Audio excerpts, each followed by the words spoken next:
Imagine you are the scientist. It's late. The lab is empty except for you and the low hum of a sequencing machine that has been running for 11 days. In front of you, on a screen you've been staring at until the numbers stopped feeling like numbers, is the most complete genetic comparison anyone has ever attempted on a single people. Not a survey, not a sample of 40. Thousands of Pashtun genomes. Men from Kandahar, from the Khyber, from Quetta, from villages whose names never make it onto a map, stacked side by side against every ancient civilization we have ever pulled DNA out of the ground for. Egypt, Mesopotamia, the Indus Valley, the Steppe, ancient Greece, Bronze Age Iran, you've loaded all of them. And you are expecting a boring answer. You're expecting the DNA to confirm what every textbook, every legend, every proud grandfather has already told you. Instead, the machine is about to tell you that almost everything said about where the Pashtuns come from is wrong, and that the one civilization they actually descend from is not the one anybody has been fighting about for 200 years. Stay with me, because you are going to watch this discovery happen in real time, the way the researchers did. And by the end, you'll understand your own assumptions were pointing in exactly the wrong direction. Here's the thing about DNA. It doesn't care about your flag. It doesn't care about your legend. It doesn't care which empire your poets claimed you for. It only remembers who actually had children with whom. And it remembers all of it. So let's run the experiment. Start with what you think you know, because you have to know what you're testing. If you had asked almost anyone, a British colonial officer in 1890, a schoolteacher in Peshawar, a traveler passing through, where the Pashtuns came from, you would have gotten one of three answers, and all three are famous. The first answer, they are the lost tribe of Israel, the Bani Israel legend, that somewhere in the deep past, one of the scattered tribes of ancient Israel walked east, kept walking, and became the Pashtun. This isn't a fringe idea whispered in corners. It was written down, repeated by respected men, believed sincerely for centuries. Certain clan names were pointed to as proof, certain customs. It felt true to a lot of people. The second answer, they are the children of Alexander's army. That when the Macedonian marched through these mountains in 327 BC, and then left, some of his Greek soldiers stayed, married into the hills, and left their blood in the light eyes and sharp features you still sometimes see in the high valleys. The third answer, they are Aryans, pure and ancient, sprung from the very soil of the Iranian plateau, unchanged for 4,000 years. Three stories, Israel, Greece, the Aryan homeland, each one flattering in its own way. Each one repeated so many times it hardened into something that felt like fact. Now, you're the scientist. You don't get to be flattered, you get to test. So you take each of these claims and you turn it into something the machine can actually answer. If the Israelite story is true, Pashtun genomes should light up when you compare them to ancient Levantine DNA. The Natufians, the Bronze Age Canaanites, the populations that actually lived in that land. If the Greek story is true, you should see a real signal from Aegean Bronze Age samples. The Mycenaeans, the people Alexander's men actually descended from. And if the pure Aryan story is true, you should see a clean, single, unbroken line from one ancient Iranian source and nothing else. You load the first comparison, the Levant, the Israelite hypothesis, and you watch it fail. It's not a small failure. It's not a little less than expected. The shared ancestry between Pashtuns and ancient Levantine populations, the DNA that would have to be there if the lost tribe story were literally true, sits down at the level you'd see in almost any West Eurasian population. It's background noise. It's the faint echo everyone in that half of the world carries because humans have been mixing across the Middle East for 50,000 years. There is no special Israelite signal. There is no tribe that walked east and stayed genetically intact.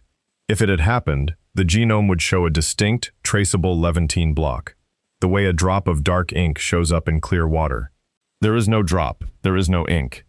Take a breath, because this is the first thing the experiment teaches you. A story can be beautiful, and old, and sincerely believed by millions of intelligent people, and still be something the blood simply never recorded. Now the second test. Alexander, the Greeks. You pull up the Aegean Bronze Age, Mycenaean genomes, the actual ancestors of the men who marched with the Macedonian. You compare, and it fails too. There's no meaningful Aegean signal in the Pashtun genome.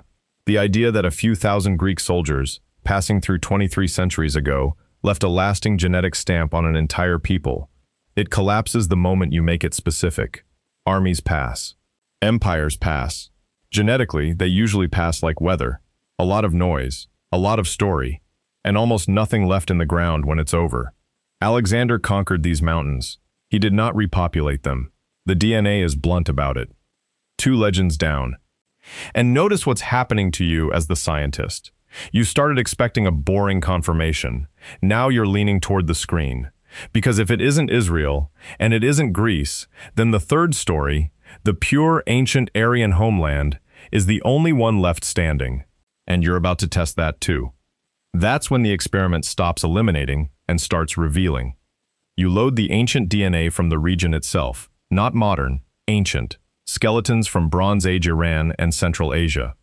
Skeletons from the steppe, the vast grassland north of these mountains where, 4,000 years ago, herders on horseback were spreading a family of languages across half the world. And skeletons from the deep south, the ancient hunter-gatherer ancestry of the Indian subcontinent, a lineage geneticists call ancient ancestral South Indian.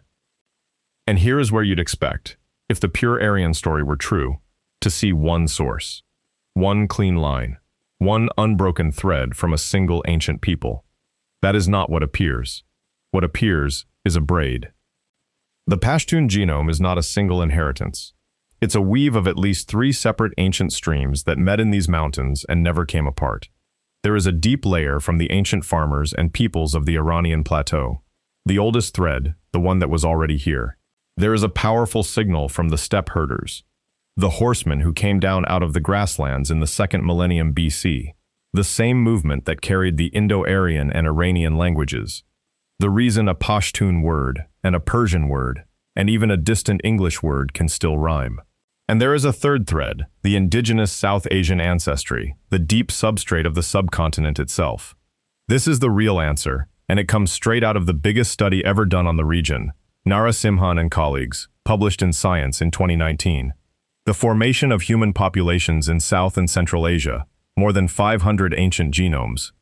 The Pashtuns sit exactly where that study predicts. A people at this crossroads should sit, high on the steppe and Iranian ancestry, part of the great genetic cline that runs across northwest South Asia, cousins to the peoples on every side of them. So when your experiment asks, which single ancient civilization matched? The honest, stunning answer is that only one ancestral source dominates the deep foundation, and it isn't the glamorous one everyone thought about. It's the old Iranian plateau farming ancestry, the quiet, ancient, unglamorous bedrock that was already in these hills before any legend was written, with the steppe horsemen layered on top. Not Israel, not Greece, the land's own ancient people, plus the horsemen who gave them their tongue. Let that reorganize something in your head for a second.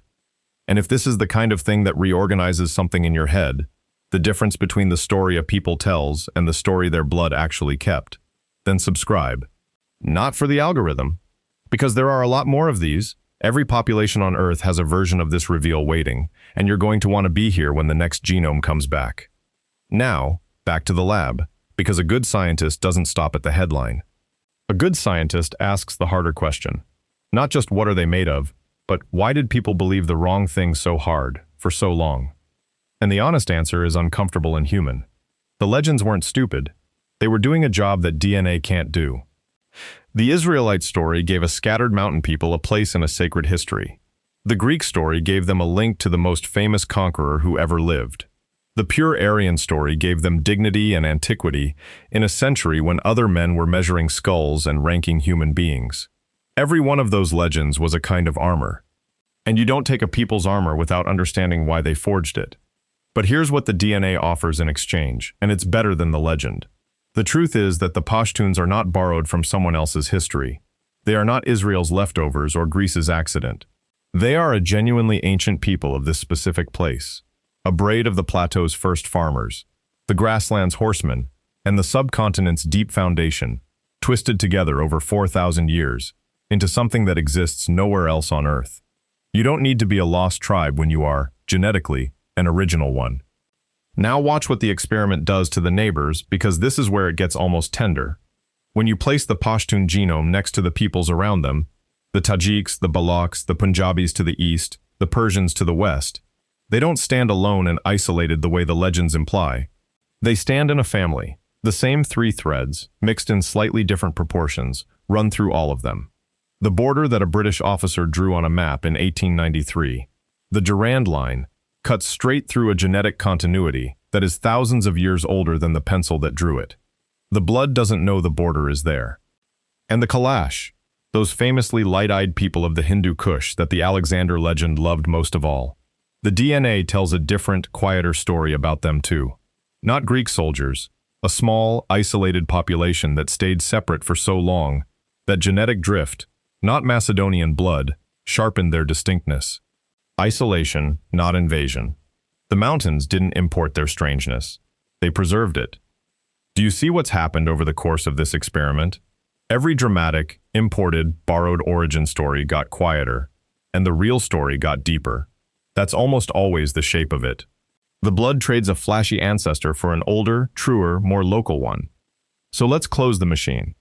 You came into this lab expecting to confirm a legend.